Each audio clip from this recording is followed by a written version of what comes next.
the world of Pokemon, with creatures that are big and creatures that are small. Some are smart, whilst others are just plain dumb. Some are works of art, whilst others can only be described as, well, literal piles of garbage. Some are the embodiment of perfection, whilst others are... Wait, what's that?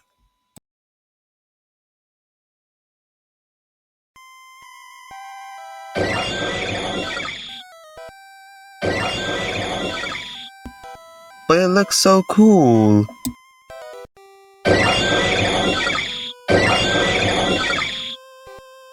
Yeah, I do.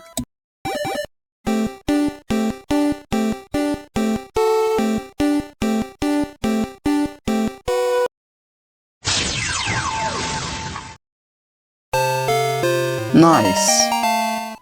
What?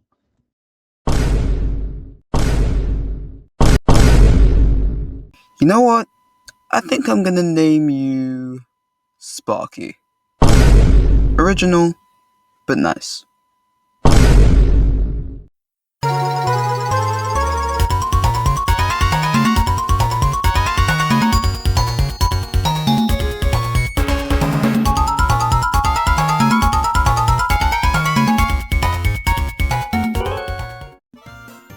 Dear Game Freak, as you know, there are over 1,000 Pokemon, some more loved than others. I am not trying to start a war in the comment section here, okay? And with a game as big as Pokemon, there are bound to be some concepts that just couldn't make the cut and would never see the light of day. Reminds me of the mob vote, to be fair. I'm so glad that's gone. Still left its mark though. And some being cut makes more sense than others. So today I will be presenting my case for why these 5 cut Pokemon should have made it into the game, and I'm asking you to give these Pokemon, or well, could have been Pokemon, a second chance. Let's get into it. Well, it's already here, so number 5. As a huge missed opportunity for the original Gen 1 games, we have Jagg. Almost all water types in Gen 1 are encountered by fishing, and in water routes, the only water type you're going to encounter by simply surfing is a Tentacool. Lots of them. And the occasional Tentacool in Pokemon Yellow, but yeah. Hence the fan name Zubat of the Seas. Wait, do people actually call it that? And yes, I know what you're thinking, but Dragon J, the last thing Gen 1 needs is more water types. And to that I say, how come the only water type you can encounter at sea, not including fishing, is the toxic squid? This is where Jagg comes in. Having a rare shark Pokemon to encounter in the routes around Cinnabar and Seafoam Islands can make the seas of Gen 1 Kanto a little less squid infested. And plus, the only shark Pokemon we have is Sharpedo, and as much as I love Sharpedo, 2 shark Pokemon are better than 1, isn't it? At number 4, we have Papio, and there's not really much to say about this one. I just think it has a neat design, it's nice and simple, and I think the weird dung beetle Pokemon we got in the latest gen, in Gen 9, I think it's like slightly inspired by this scrap Pokemon, but if you look at his face up close, it just looks a bit weird, and it just doesn't have the same charm as this weird, derpy expression it's got on.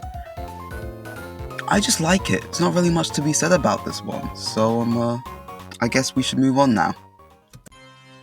At number 3, we have a Pokemon that I'm surprised myself didn't actually make it into the game, as there's evidence that suggests that this Pokemon was actually the second Pokemon after Rhydon ever created by Game Freak, but was for some reason scrapped and never added to the game. At number 3, we have Gaiun. I probably butchered the pronunciation on that, but I don't think I'm actually going to get it right in time anyway, so gonna have to do with. I'm sorry. When I look at the scrapped Pokemon, I can kind of see why they scrapped it. I mean, it looks a bit too generic, but at the same time, that's probably why I don't hate it either. It's a bit simple. It's just a simple monster design, and you know, back when it was called Capsule Monsters, I guess that really did fit the theme. I don't know, I wasn't there. I wasn't even born yet. But I still think this Pokemon should be added to the game, you know, as a sort of standalone Pokemon with no evolution line, like a filler Pokemon, like a Alomola, which is a standalone evolution instead of being what it should be, an evolution for Love Disc. But other than that, it would serve no other purpose but being a solid Pokemon for a playthrough, and you know, a Pokemon with not many gimmicks is still a nice Pokemon, to be fair, and it wouldn't be hated too much. I mean, there are Pokemon which are way more generic than this. Because I'm so indecisive, number 2 is tied with 3 Pokemon, all in the same evolutionary line: Honogama, Volbear, and Dynabear. Now, don't get me wrong, I prefer Typhlosion.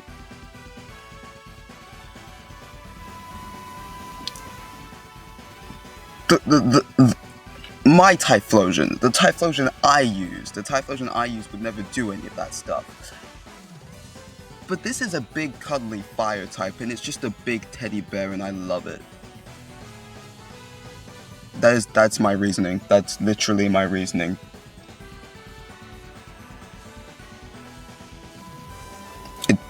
It's a big, fluffy fire bear.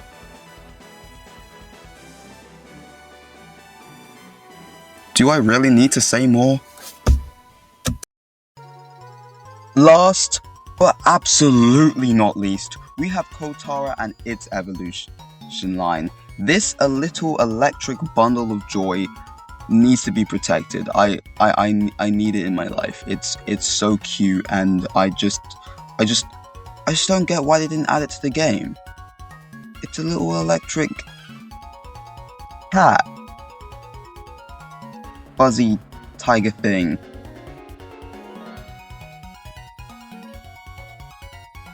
I like it a lot. Words cannot describe it. No, seriously, I have nothing written down for this section, but seriously, I really like this concept a lot, and I really wish they actually added it to the game because of just how cute it looks.